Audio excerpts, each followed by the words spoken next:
Hello student, कैसे हैं आप लोग। हमारी करंट अफेयर की जो क्लासेस चल रही हैं उस क्रम में आज मैं बात करने वाला हूं उत्तराखंड की जो प्रमुख योजनाएं हैं उन पर बात करने वाला हूं मैं। देखिए, एक ना एक योजना आपके एग्जाम में जरूर आपसे पूछ जाती है, कभी कभी 2-3 भी पूछ लेता है। तो मैं कोशिश करूंगा कि इसी वीडियो में या हद से इसमें एक वीडियो और आएगी, 2 वीडियो में आपकी जितना भी आपका जो योजना वाला सेक्शन है वो आपका यहाँ पे पूरा निपट जाएगा, ठीक है। और कम से कम आप एक प्रश्न की उम्मीद अपने पेपर में इन वीडियो से आप यहाँ पे जरूर रखेंगे, जो मैं आपका मैं नेक्स्ट 2 वीडियो में आपको दूंगा, ठीक है। अगर आपको लेक्चर पसंद आएगा तो लेक्चर को लाइक जरूर करना, चैनल पर नए होगी तो सब्सक्राइब जरूर कर लेना। बिना सब्सक्राइब के बिना जाने का नहीं है, लाल वाला जो बटन है उसे प्रेस करना फ्री में होता है, ठीक। चलिए, इस क्रम में मैं सबसे पहले बात करने वाला हूं, कोई योजना तो नहीं है लेकिन बहुत इंपॉर्टेंट रहेगा, उसे हम कहेंगे जीएसटी, ठीक है। जीएसटी क्या है सर? गुड्स एंड सर्विस एक टैक्स होता है। और ये क्या होता है सर? एक प्रकार का एक अप्रत्यक्ष कर है, एक इनडायरेक्ट ये टैक्स होता है। देखिए, एक बात समझिए यहाँ पे, ये टैक्स अगर आपसे कोई पूछे सर ये टैक्स क्या होता है, अगर आपसे कोई पूछे तो आप ये बताओगे सिंपल। देखिए, यहाँ पे सरकार की जो आय होती है ना, सरकार जिससे सरकार पास जहाँ से पैसा आता है, ठीक है, उस आय का एक स्रोत आपका क्या होता है? टैक्स होता है, ठीक है। ध्यान रखना, सरकार की जो आय होती है ना, देखें, सरकार कुछ चीज़ों को बेच करके पैसा कमाती है। सरकार 2 तरह की चीज़ें बेचती है। सरकार क्या करती है? सरकार के आय के जो साधन होते हैं ना, सरकार इसमें 2 तरह के आइटम को क्या करती है? सरकार बेचती है, ठीक है। क्या बेचती है सर? सरकार 2 चीज़ें बेचती है। एक सरकार बेचती है गुड्स, यानी कि वस्तु, एक सरकार वस्तु बेचती है, दूसरी सरकार क्या बेचती है? सेवा बेचती है। सरकार के पास इनकम का सबसे जो महत्वपूर्ण स्रोत है वो टैक्स होता है, ठीक है। बाकी ऋण वगैरह होता है जो सरकार कर्ज लेती है, लेकिन महत्वपूर्ण स्रोत क्या है? टैक्स। टैक्स क्या होता है? 2 प्रकार का, एक वस्तुओं पे लगता है और एक क्या होता है? सेवाओं पे। वस्तु सर क्या होती है? आपको अगर नॉर्मल भाषा में आपको बताऊं, यहाँ पे वस्तु उस चीज़ को बोलते हैं जब मैं किसी को पैसे देता हूं और पैसे के बदले वो मुझे एक ऐसी चीज़ देता है जिसका कुछ भार होता है, जो कुछ स्थान घेरता है।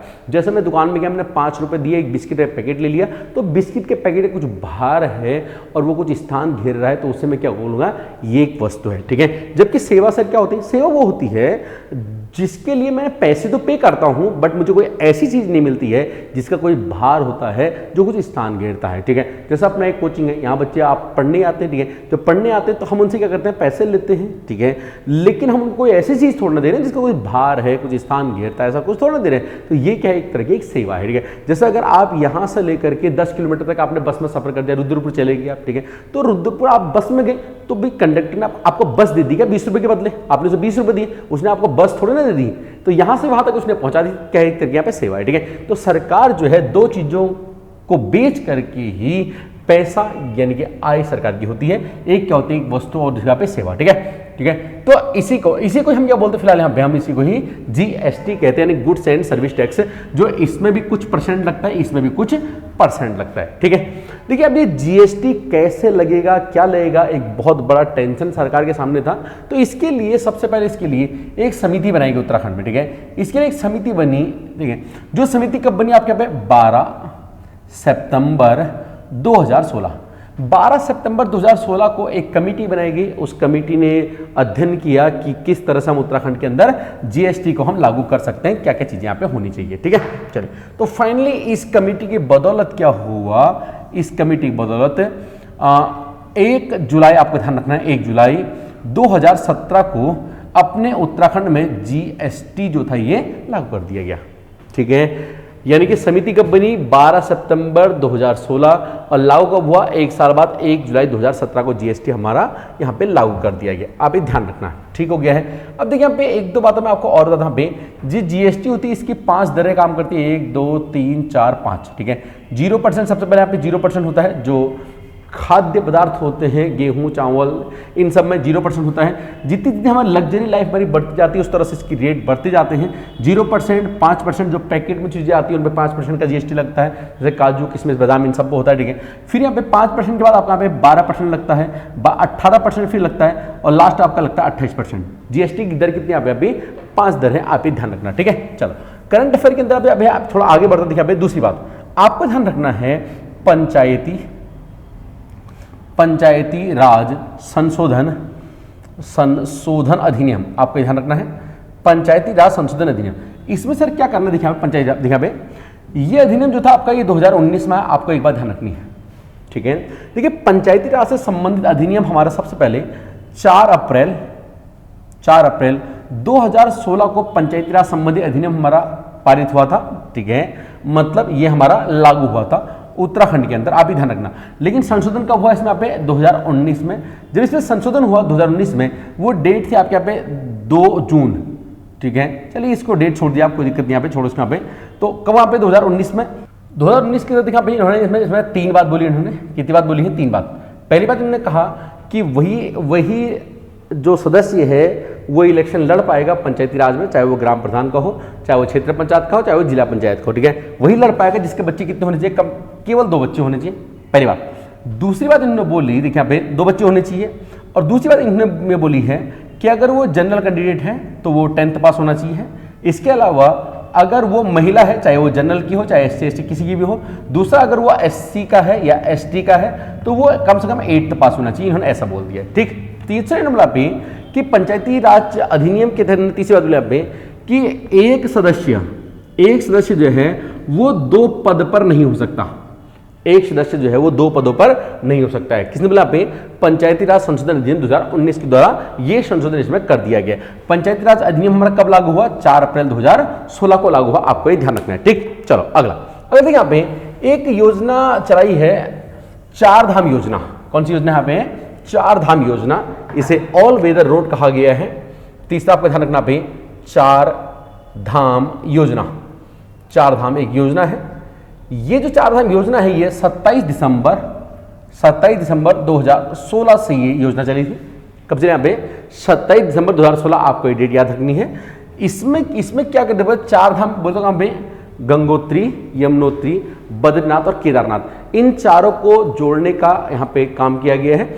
इसके लिए सरकार ने जो बजट रखा है, बस आपको ध्यान रखना है, इसलिए सब बजट रखा है वो 12,000 करोड़ का इसमें यहाँ पे बजट रखा हुआ है, ठीक है। चलिए इसके बाद चौथा आपको ध्यान रखना, एक योजना है रहबर योजना, ठीक है। रहबर योजना क्या है? देखिए यहाँ पे रहबर योजना, ये महिलाओं को स्वरोजगार देने के लिए, ठीक है, महिलाओं को स्वरोजगार देने के लिए रहबर योजना चलाई गई है, आप ये ध्यान रखना, ठीक है। स्वरोजगार महिला, इसमें लिखा पे महिलाओं को इसमें एक लाइन है, इसमें महिलाओं को, ठीक है, स्वरोजगार प्रशिक्षण देना, महिलाओं को स्वरोजगार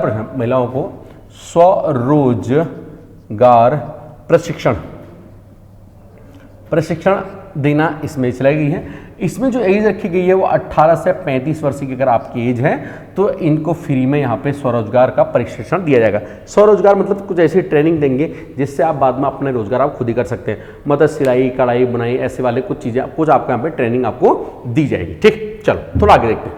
चलिए अगली बात करते हैं। देखिए यहाँ पे सबसे पहले आपको याद रखना वंदे मातरम योजना, वंदे मातरम योजना आपको ध्यान रखनी है। देखिए ये योजना जो है आपकी 9 फरवरी 2004 से ही चल रही है। अब कुछ लोग ये बोलेंगे सर ये इतनी पुरानी पेपर में आएगी क्या? एक बात ध्यान आप देखिए योजनाएं वो आपसे पूछ जाती हैं जिनका धरातल पे एग्जिस्टेंस है, मतलब जिनका लाभ अभी भी जनता को लगातार मिल रहा है, उन योजनाओं को सरकार आपको बताना चाहती है कि हम ऐसा ऐसा काम कर रहे हैं, इसलिए वही योजना आपके पेपर में पूछ जाती हैं। जो योजना आई और गई ऐसी योजना आपसे कभी ये नहीं पूछेंगे, ध्यान रखना, ठीक है। वंदे मातरम योजना, इसके तहत क्या होता है, ये इसमें अभी जो गर्भवती महिलाएं होती हैं, ठीक है, इनको निःशुल्क उपचार दिया जाता है, ठीक है। गर्भवती महिलाओं के लिए निःशुल्क उपचार इसके तहत दिया जाता है, ठीक। चलो अगला, दूसरी क्या आपको ध्यान में, आपको यहाँ पे पालना योजना, एक योजना है पालना योजना, ठीक है। ये योजना 2 अक्टूबर 2015 से चल रही है, 2 अक्टूबर 2015 में पालना योजना। इसके तहत क्या होगा, जो अनाथ बच्चे हैं उनको सरकार गोद लेगी, ठीक है। सरकार द्वारा अनाथ बच्चों को गोद ले जाने के लिए योजना बनाई गई है, ठीक है। तीसरा देखिए यहाँ पे, तीसरा आपका में नंदा गौरा योजना आपको ध्यान रखना है। देखिए नंदा गौरा योजना जो है ना, ये 2017 से चल रही है। नंदा गौरा योजना 2017 चल रही है। इसमें आपको क्या ध्यान रखना है, इस योजना का जो उद्देश्य है ना, इस योजना का जो उद्देश्य है, सबसे पहला है भ्रूण हत्या को रोकना, पहला है भ्रूण हत्या को रोकना, दूसरा है बाल विवाह को रोकना, क्योंकि इसमें जब बच्ची 12th पास करती है ना, उसके बाद इसमें पैसे दिए जाते हैं ताकि वो 12th तक कम से कम उसको पढ़ा ले। ठीक है, बाल विवाह को रोकना। और तीसरा इसका उद्देश्य है लड़कियों को उच्च शिक्षा देना, मतलब कम से कम 12th पास कराएगा, उसके बाद जाकर के उसको पैसा मिलेगा। इसमें क्या होता है, देखिए यहाँ पे उद्देश्य मैंने आपको बता दिया। यहाँ पे इसमें क्या होता है ना, पहले इसमें 51,000 रुपये जो थे वो अलग अलग 7 किस्तों में दिए जाते थे, लेकिन अब इसमें 2022 में से संशोधन कर दिया गया है। अगर बच्ची पैदा होती है तो जन्म के समय 11,000 रुपये मिलते हैं। कितने हज़ार रुपये? 11,000 रुपये जन्म के। और जब वो बच्ची 12th पास हो जाती है तब आपको यहाँ पे 51,000 रुपये दिए जाते हैं। ठीक हो गया। किस योजना के तहत? नंदा गौरा योजना के तहत। कब चल रही है सर? 2017 चल रही। अगला आपको यहाँ पे याद रखना, देखिए यहाँ पे जननी सुरक्षा योजना एक बहुत इंपॉर्टेंट योजना है। कौन सी? यहाँ पे जननी सुरक्षा योजना। जननी सुरक्षा योजना, देखिए जननी सुरक्षा योजना जो है ये बहुत पुरानी है, 2005 से ये योजना चल रही है। ठीक है, इसके तहत क्या है कि अगर कोई गर्भवती महिला है और सरकारी हॉस्पिटल में अगर डिलीवरी करवाती है, ठीक है, मतलब जो डिलीवरी है वो सरकारी हॉस्पिटल में होती है, तो पहले से इसमें 1,400 रुपये दिए जाते थे, लेकिन अब इसमें बढ़ा करके 6,000 रुपये कर दिए गए। ठीक है, तो जो गर्भवती महिलाएं हैं, गर्भवती जो महिलाएं हैं, ठीक है, उनको यहाँ पे 6,000 रुपये सरकारी हॉस्पिटल अगर यहाँ पे मतलब यहाँ पे डिलीवरी होती है तो उनको अभी वर्तमान में 6,000 रुपये दिए जाते हैं। ठीक, चलिए इसके देखिए यहाँ पे अगला आपको ध्यान रखना, यहाँ पे तिलू रौतेली योजना आपको यहाँ पे ध्यान रखनी है। ये 1 अप्रैल 2014 से चल रही है। 1 अप्रैल 2014 से कौन सी चले? यहाँ पे तिलू रौतेली में क्या देखिए यहाँ पे ये इस योजना के तहत देखिए यहाँ पे इसमें जो अभी संशोधन हो गया है 2022 में, इसमें 1,500 रुपये मासिक पेंशन मिलती है पर मंथ की इसमें पेंशन मिलती है। किनको मिलती है सर? ये उन महिलाओं को मिलती है जो कृषि कार्य करते हुए दिव्यांग हो गए हैं, मतलब फिजिकली हैंडीकैप्ड हो गए हैं। कितना हो गए हैं सर? 20 से लेकर के 40% के बीच में जो दिव्यांग हो गए हैं उनको इस योजना के तहत 1,500 रुपये पर मंथ यहाँ पे दिया जाता है। ठीक है, चलिए अगला देखिए योजना पे भी दीनदयाल उपाध्याय किसान कल्याण योजना। यह किसान कल्याण योजना है, किसान कल्याण योजना आपको ध्यान रखनी है। दीनदयाल उपाध्याय किसान कल्याण योजना जो है यहाँ पे वो योजना आपकी ये चल रही है 9 नवंबर 2017 से चल रही है। कब चला पे? ये 9 नवंबर ये 2017 से चल रही है, आपको ध्यान रखना है। इसके तहत क्या होता है, देखिए यहाँ पे जो किसान होते हैं ना, किसानों को इसमें 2% किताब पे 2% पे इसमें 1 लाख तक का लोन उसमें दिया जाता है। किताब पे 1 लाख तक का लोन इसमें यहाँ पे 2% पे इसमें दिया जाता है। ठीक है, तो ये है उत्तराखंड की कुछ प्रमुख योजनाएं जो मैंने आपको बताई हैं। नेक्स्ट वीडियो में इसमें एक और वीडियो आएगी, उसमें सारे के सारे जितने भी योजनाएं हैं उनको मैं यहाँ पे खत्म कर डालेंगे। ठीक है, 2 वीडियो में आपको उत्तराखंड की सारी योजनाएं जो आपको फिर कहीं से भी पढ़ने की आवश्यकता हमें नहीं होगी। ठीक, चलिए बने रहिए। वीडियो पसंद आई तो लाइक जरूर कर देना, चैनल पर नए हो तो सब्सक्राइब जरूर कर लेना। सब्सक्राइब किए कि मेरा जाने का नहीं है, पहले ही बोल दिया है, लाल वाले बटन पर प्रेस जरूर करके जाना। थैंक यू, शुक्रिया, ऑल द बेस्ट।